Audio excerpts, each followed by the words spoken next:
لله رب العالمين والصلاة والسلام على سيد المرسلين كلما ذكر الذاكرون وكلما غفل عن ذكر الغافلون أما بعد.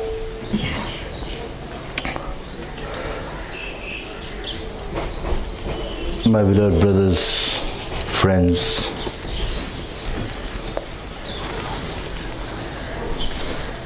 I would like to ask you a question.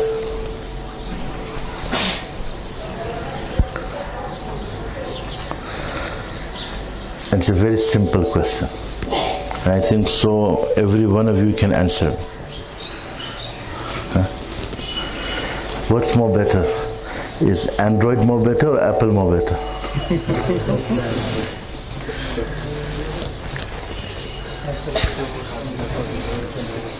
I'm asking you a question. Apple is more better? Why?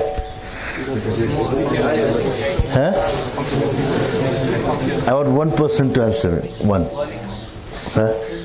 Who's very good in gadgets and high tech, who can give me a good answer.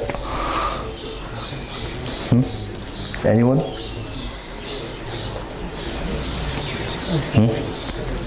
That's why you think Apple is more better than Android.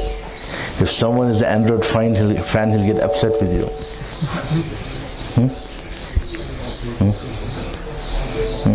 When anyone who's using Samsung S5 or Note or Galaxy, and you show him iPhone, he says, well, you can't open multi-applications. Look, Samsung, we can open multi-applications. What are you going to say?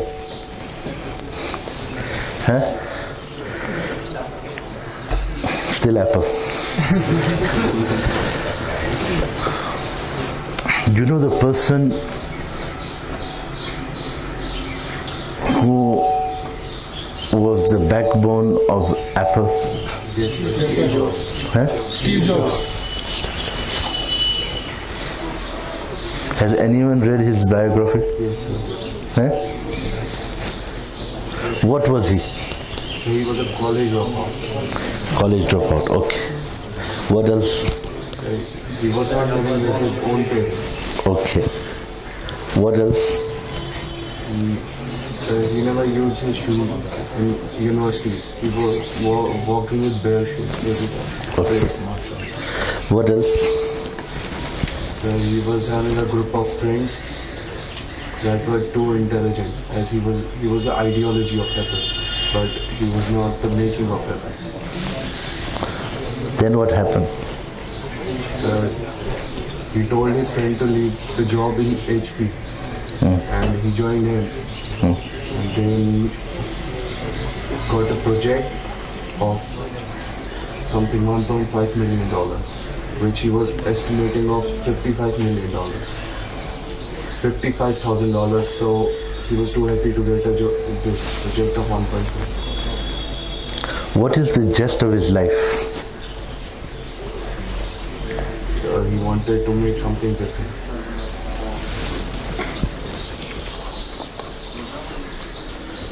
He used his energy, his talents, his intellectual, and the gifted ability which Allah subhanahu wa ta'ala gave him. He had focused on something, and the people who work with him, there is a term which is called perfectionist. Have you heard that?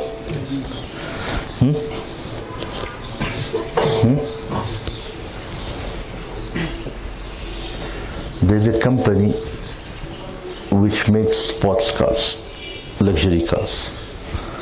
The owner of that company is a perfectionist. The most hardest person in life to deal with. If you get a wife who's perfectionist, sorry for you.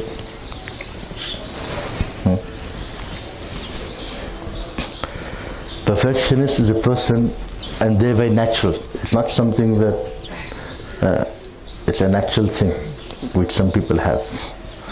Everything has to be perfect.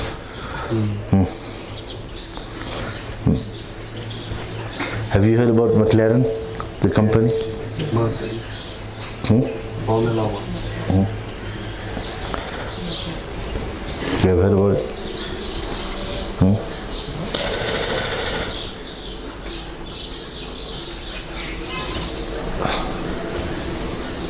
The company where even if one tile breaks, they replace the whole floor. What? Someone asked the owner why.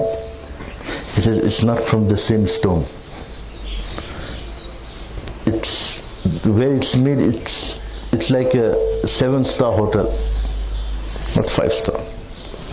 People who are perfectionists in life, they do everything perfect.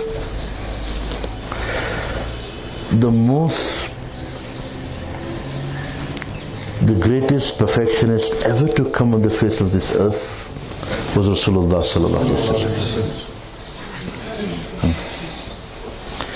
And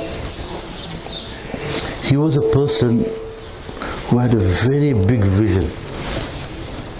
What? Very big vision. Any person in life who has accomplished anything, you read about anyone, any human being, he had a very big vision. And Rasulullah sallallahu alaihi wasallam vision wasn't small. His vision was very vast. And there is a Jewish professor in New York. He wrote a book.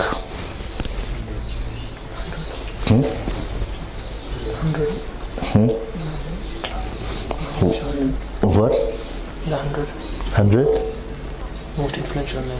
Most influential men. And who did he give credit to? The first person was what? Muhammad sallallahu alaihi wasallam. He has written 2 books. The first is 100 and the second is 101.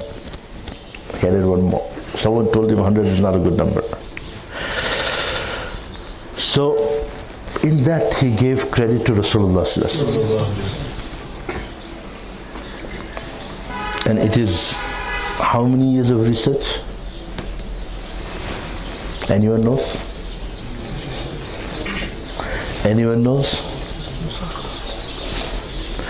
23 years of research.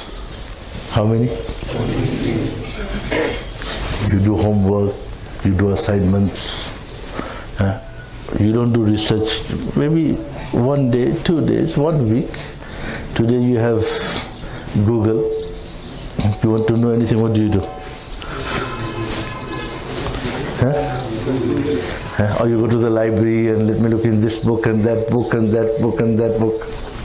What do you do? Google? And you get all the answers? Right? After making very intensive research, very intensive, and studying every part of life, the culture, the society, the political conditions, the circumstances, every aspect of life of human being, every aspect. Then coming to this conclusion that the most influential person on the life of humanity till today is Rasulullah sallallahu alaihi wasallam. A lot of people did not accept that. So when he was asked, he said all the good which exists today in human time, whatever level it may be, the source of that is Rasulullah sallallahu alaihi wasallam. Now, my question to you as youngsters and as the future of the nation and the future of Islam. You are the youngsters of today and you are the leaders of tomorrow. You are the youngsters of today and what are you?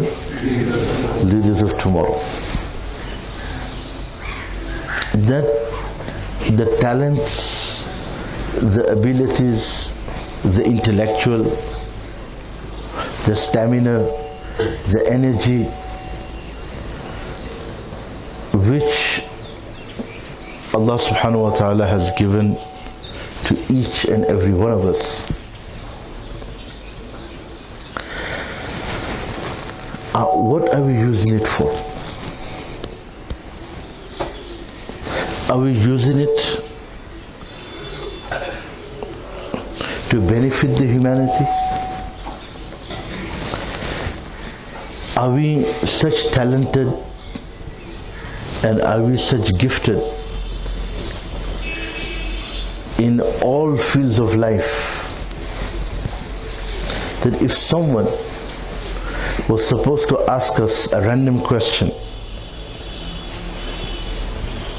about anything in life, that we would relate it from the life of our beloved Nabi alayhi salatu wasalam and come to a conclusion and solution to that person?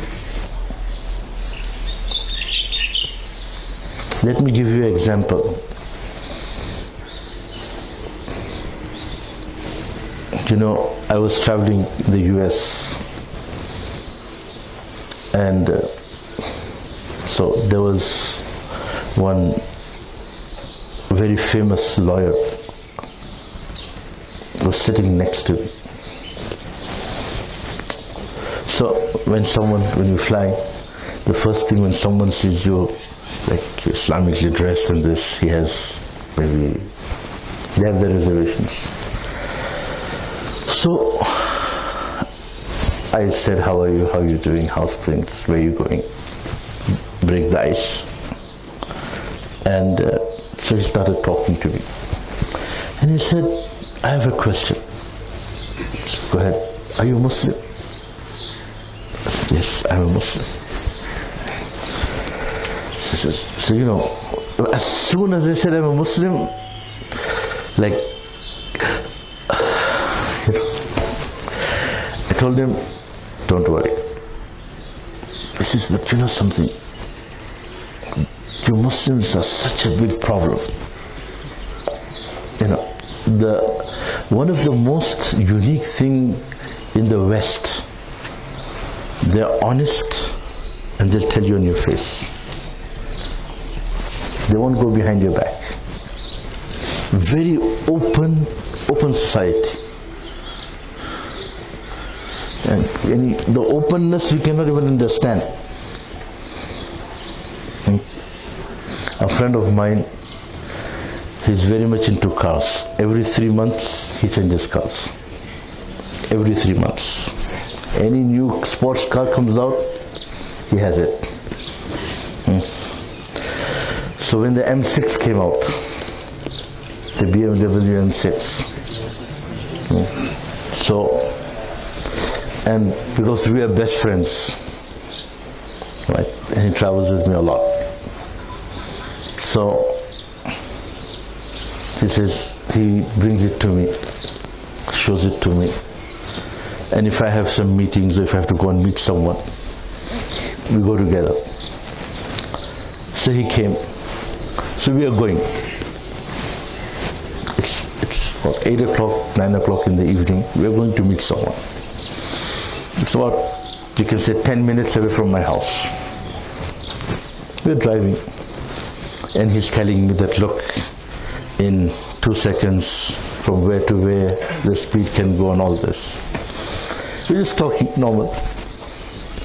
And while we're driving, there is someone following us. So he tells me, he says, Maulana Sahib, you know something? I said, what? He said, that young girl behind us is following us. I said, no. He says, no. says, you watch. So we went, we pulled into a gated community, right? Now when you're entering a gated community, you have to have the access of the code. So when we stopped, she came next to us, right? So he opened the window. So the first question she asked, that I like your car and I like you, can I date you? First question. The first question, right? So we're close to similar age, but he looks very young. You know, he's very athletic. He's into biking and skiing and everything. So he said, sorry, but I'm taken. He showed his wedding ring. He says, I'm taken. Sorry, I'm married.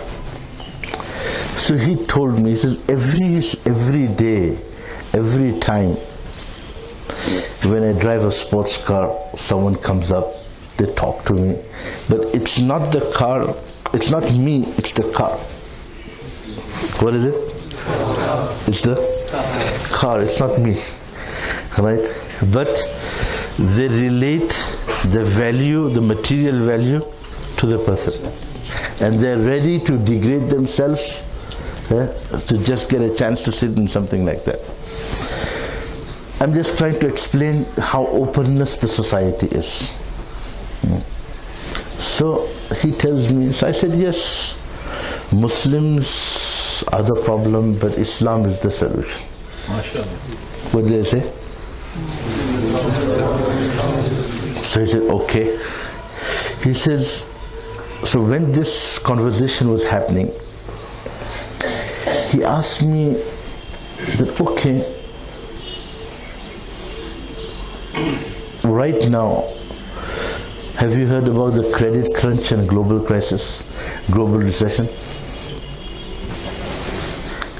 Have you heard about that?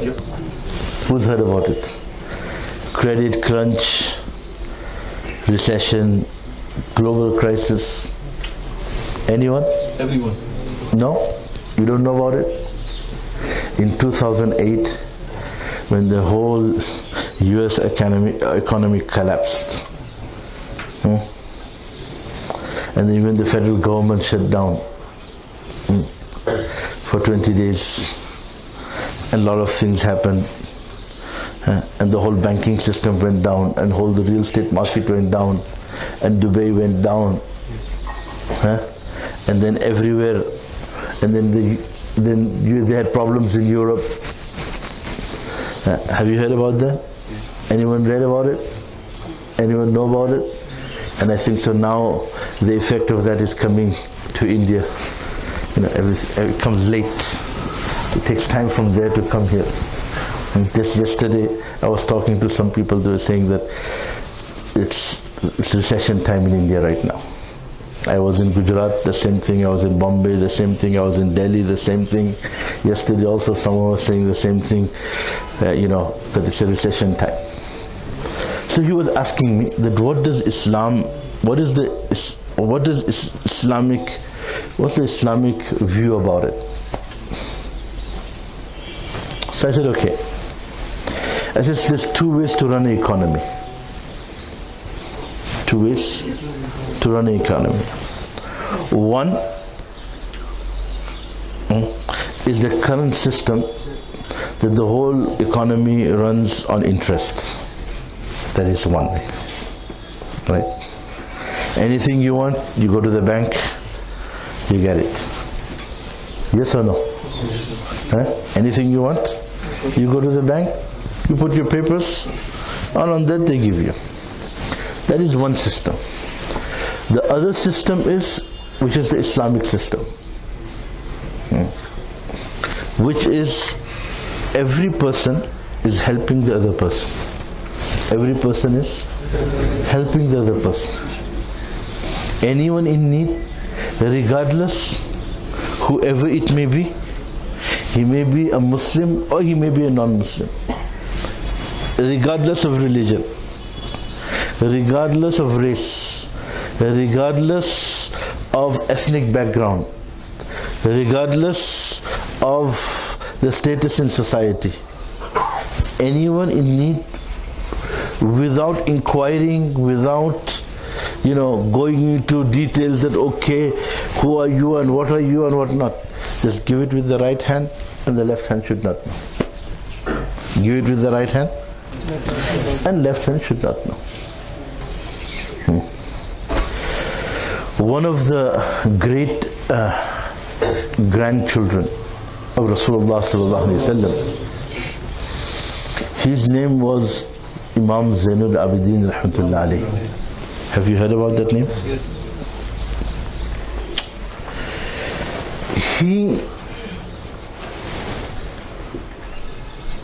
He used to, in the daytime, he used to walk around in the streets of Madinatul Munawwara,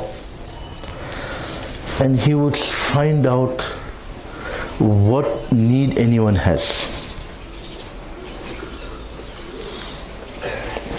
And then at night, he would go to those houses and just put it on the door. And when they would open the house in the morning, they would find it. They wouldn't know that who came and gave this. But when he died, and when they were giving ghusl to him, on his body, on his back, they found bruises. On inquiring, they found out that more than 100 families,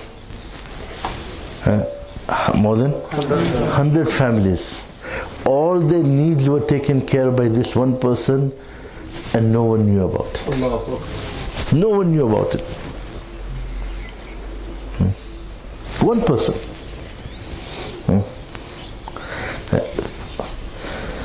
So this is the way the Islamic society runs. Have you heard the name of Umar bin Abdul Aziz rahmatullah alayhi?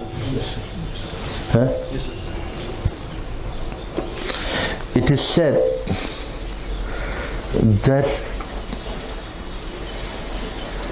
at his time, when he was the ruler, there was no one eligible for zakat. Such wealth was there. If you read Islamic history and you read the abundance of wealth which Muslims had, you would be shocked and stunned. And the way they used to live. So at his time, there was no one eligible for zakat. He himself, before becoming Khalifa, his lifestyle was that when he went for Umrah, on 90 camels was only his personal clothes and things and this and that, for a week's trip, just next door. But when he changed and when he created this concept that he himself lived a very simple life, when his wife was amongst those women in history whose father was a king, whose brother was a king, whose husband was a king, and all her children were also rulers. Brought up as a princess, lived as a queen, and was a mother of kings. But when he became Khalifatul Muslimin, he said, look, all the money which you have, it is not your money, it's public. You should give it in Baitul Mal, and it should be for public funds. A time came in their life that at the time of Eid, don't we all wear good clothes? Which is the best designer clothes? Which are the best designer clothes?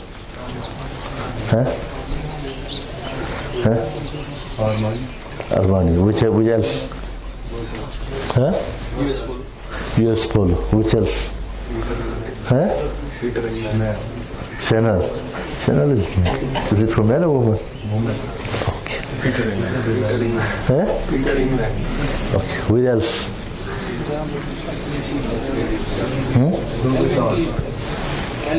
Calvin Klein? Anyone else? Louis Vuitton. Anyone else?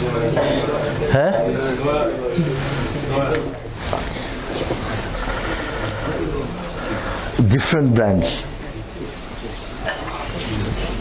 When we have Eid, we save up. I'm going to buy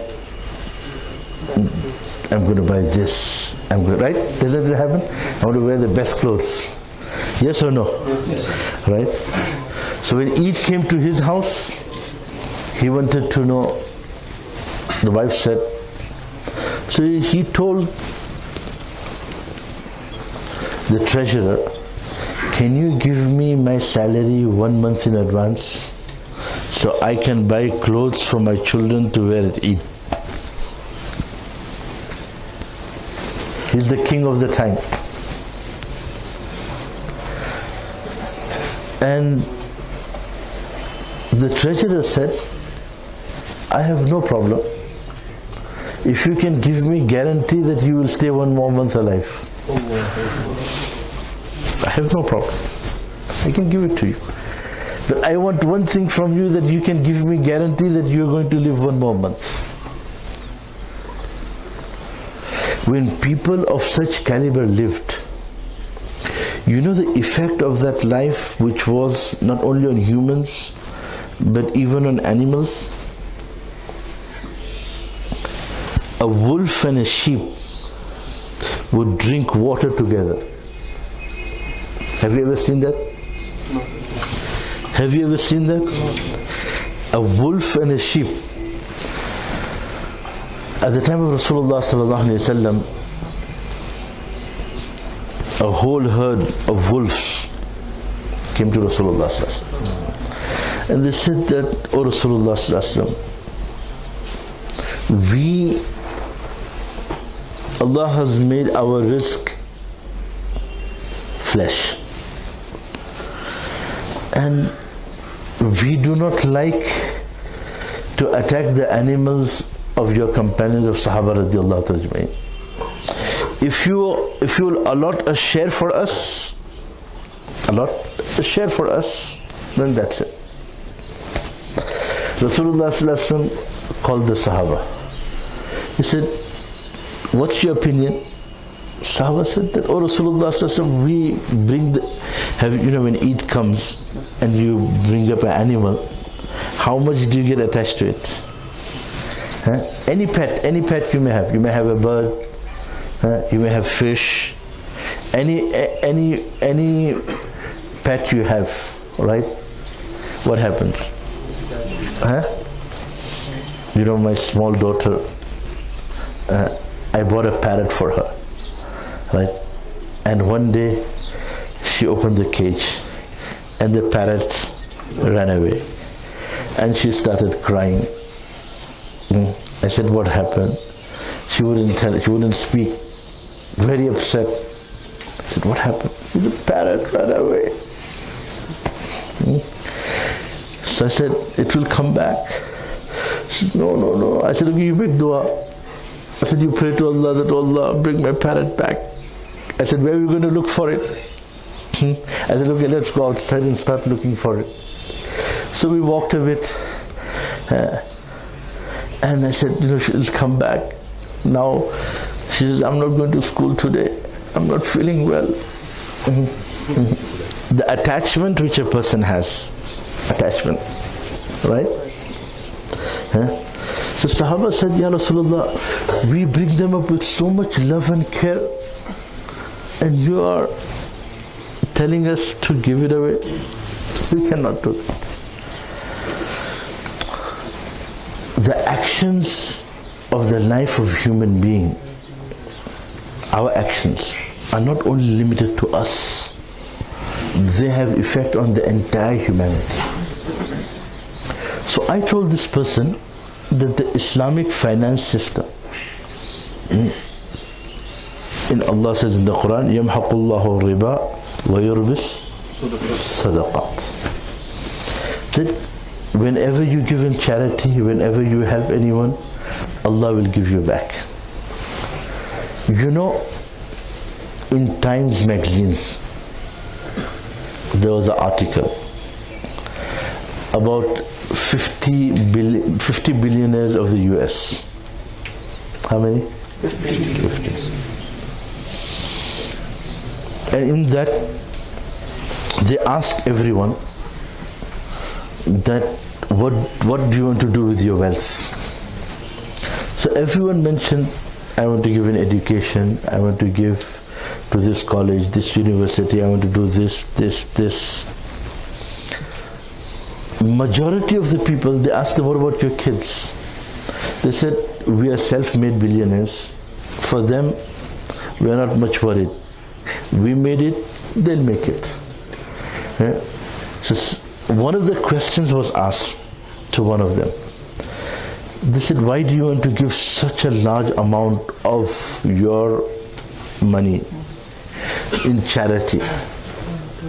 He said, what is the use to give it after you die? It's best to give it when you are alive and you can use it for other things, to give to other people and to bring happiness and to bring smile and to see people happy. That makes me happy. This is a concept of a person who lives in the West. What about our concept? What are our visions? What are our views? मैं सबका खाऊं, मेरा खाए तो मर जाए. If I'm the con master, I'm the smartest guy. If I'm the con master, show something and give something. Show something and give something. So while I was talking to this person, I told him that this is what Islam says. Then he says, okay, relate to me. I said, in 1986 there was a Black Monday in the US economy. The whole economy collapsed. In 1993, recession came in the senior Bush time. In 2000, the stock market fell. Right. 2007, the real estate market collapsed. I said, Islam says 7 good years, 1 bad year, 7 years to recover. I said, this is the Islamic way of looking business. When I related like this, and I said, one of the most oldest economies of the world is the Egyptian economy. And I related Yusuf alayhi salatu wasalam's story in that what Allah mentions about it. And then I said, you are so talented and you are such an intellectual person. You should at least try to read Quran and understand the Quran. You know what he told me? He said, can you send me a copy of the Quran? And I said, look, Quran is the manual of the life of a human being. When you buy anything, what happens? You have a manual?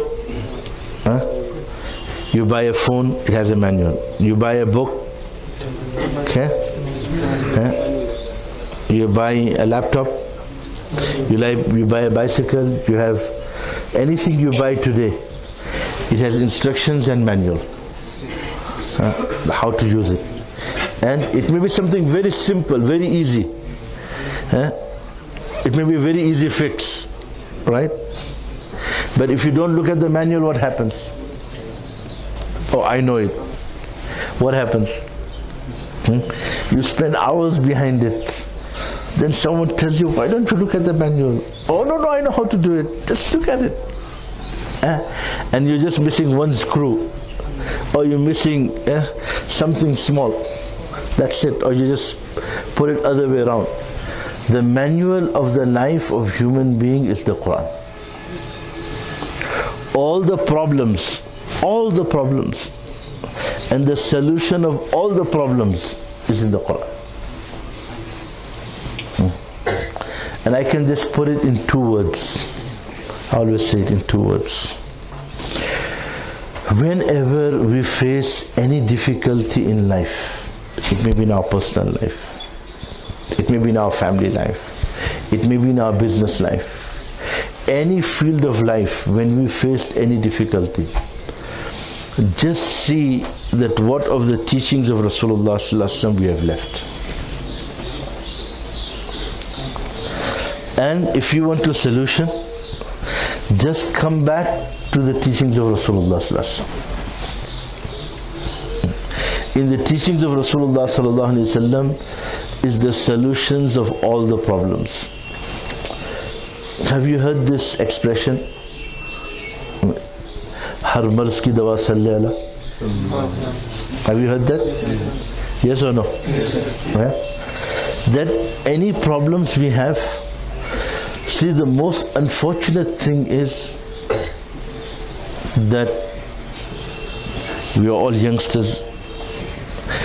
We all have role models. If someone loves soccer,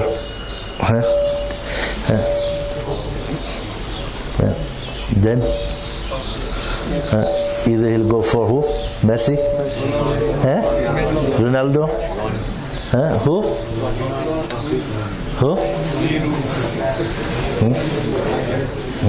Who's the best player right now?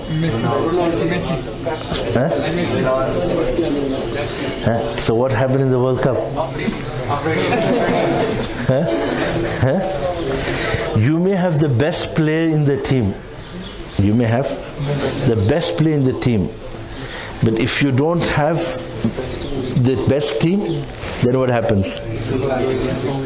But if you have no best player, but you have the best team, then what happens? Islam is all teamwork. Education is all teamwork. Family life is all teamwork. That's what? All teamwork. The role model and the superstar of our life, who anyone has, someone likes an actor, girls like actresses, someone likes a football player, someone likes a soccer player, someone likes a basketball player, someone likes a cricket player, someone may like a singer, right? People have different people, right? Yes or no? Right? And then whoever they like, then they dress like them. They have all posters in their room. And then sometimes when they go to the barber, they tell him, make my hair like him. Baba says, yaar, bahut mushkil hai yaar. He takes the poster. What does he do? He takes the poster ki aise bana. What does he do? There's one very famous basketball player in America. His name is Hakeem Olajuwon. I don't know if you guys know him or not. Anyone heard about him? So, me and him, we were going somewhere. So I asked him, I said, you're Hall of Fame, you're so famous. You are one of the best players ever in the NBA history. And so we were talking. And he said, you know what made me successful? My prayers and my being humble and my being loyal to and thankful to Allah subhanahu wa ta'ala. when his team, the Rockets, when they won the championship, it was Ramadan and he was fasting.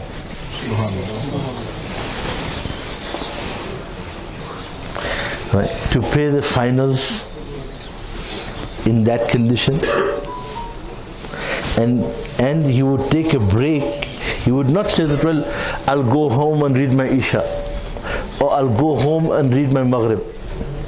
There's so many occasions, right, that I remember, right, that if he would find out that I'm giving a talk somewhere in Fajr and I'm visiting their town, he would come in Fajr to listen to the talk, right?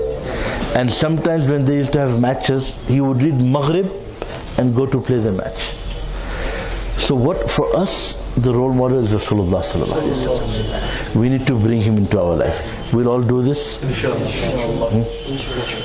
I know the time is up, but it was very nice meeting you all. And I hope that you'll all be the true leaders of Islam, and you'll study hard, and you'll escalate in your studies to become geniuses and future mentors of Islam. You'll all do that, inshallah. Subhanallah bihamdi, subhanakallah, wa shadu la ilaha illa anta, wa nastaghfiruka. Subhana rabbika rabbil izzati amma yasifun, wa salamun ala al-mursalin. Allahumma salli ala sayyidina Muhammad wa ala nabiyyin tasliman kathiran kathira. Rabbana atina fid dunya hasanatan wa fil akhirati hasanatan wa qina adhaban nar. Rabbana la tuzigh qulubana ba'da idh hadaytana wa hab lana min ladunka rahmatan innaka antal wahhab. Rabbana innaka jami'un nas li yawmin la rayba fihi inna Allaha la yukhlifu al-mi'ad. Rabbi ighfir warham wa tajawaz amma ta'lam innaka antal 'azizul akram. Subhana rabbika rabbil izzati amma yasifun, wa salamun ala al-mursalin.